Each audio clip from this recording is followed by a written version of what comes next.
As the US prepares to vote, financial markets are on edge. A Hillary Clinton victory is generally seen as business as usual, but Australia's interests could be seriously threatened should Donald Trump prevail.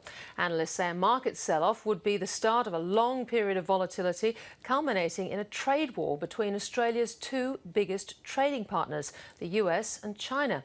Australia would be amongst the biggest losers. Here's finance correspondent Philip Lasker. Donald Trump has built his campaign on the widespread belief that the American dream is dead. And we will make America great again.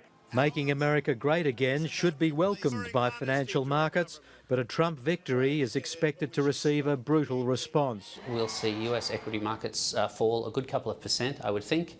US bond yields could fall about up to 10 or 20 basis points at least. Australian bond yields would move in sympathy. And the Australian dollar would probably fall in a typical sort of risk-off move as well. The contrast with a Hillary Clinton victory could not be greater. Equities have sold off about 5% in the US over the last week or so, and a lot of that is due to the Trump risk and also just due to policy uncertainty if Trump does get in. So if Hillary gets in, it's pretty much a status quo, and you get back to where we were a couple of weeks ago. Markets will, I think, embrace that given there'll be policy certainty.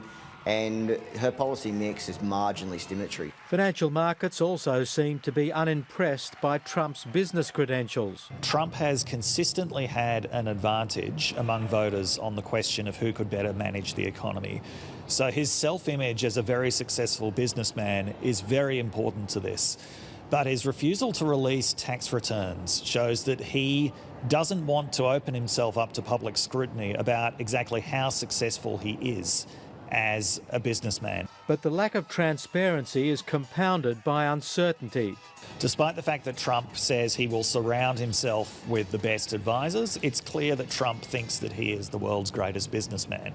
And it's not clear who he would take economic advice from, apart from members of his own family. Trade agreements, globalisation and protection have been major themes in this election, so there is more at stake for Australia in the outcome.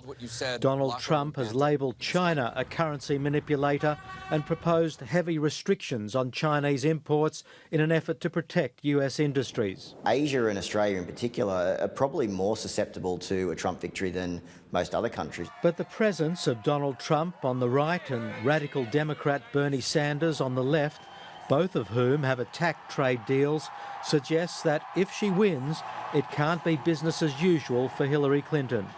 At the end of the day, she's not talking about the tariff levels that Trump is, so anything that she did do would be fairly minor, and I think that would balance off against some of the stimulatory policies. Donald Trump makes Hillary Clinton look mild, but both have criticised America's central bank, the US Federal Reserve. Clinton supports efforts to reduce the influence of bankers at the Fed, but Donald Trump has attacked the interest rate cuts and wants to get rid of Fed Chair Janet Yellen in favour of a Republican nominee. All moves which could unsettle financial markets and lead to longer-term volatility and uncertainty. I think we'd be looking to see whether the moves in markets would be sufficiently large to have an impact on business sentiment. The other thing which could cause an impact is if we were to get a significant risk-off move, whether we see a widening in credit spreads, which would have a very real impact in terms of raising borrowing costs for corporates. And business sentiment may well be affected if Donald Trump gets his way. If Trump essentially refuses to engage in trade unless the US is the one doing all the exporting, this will bring about a trade-led recession in the United States, which should bring about a recession everywhere else in the world. The cost of making America great again, leaving us all poorer.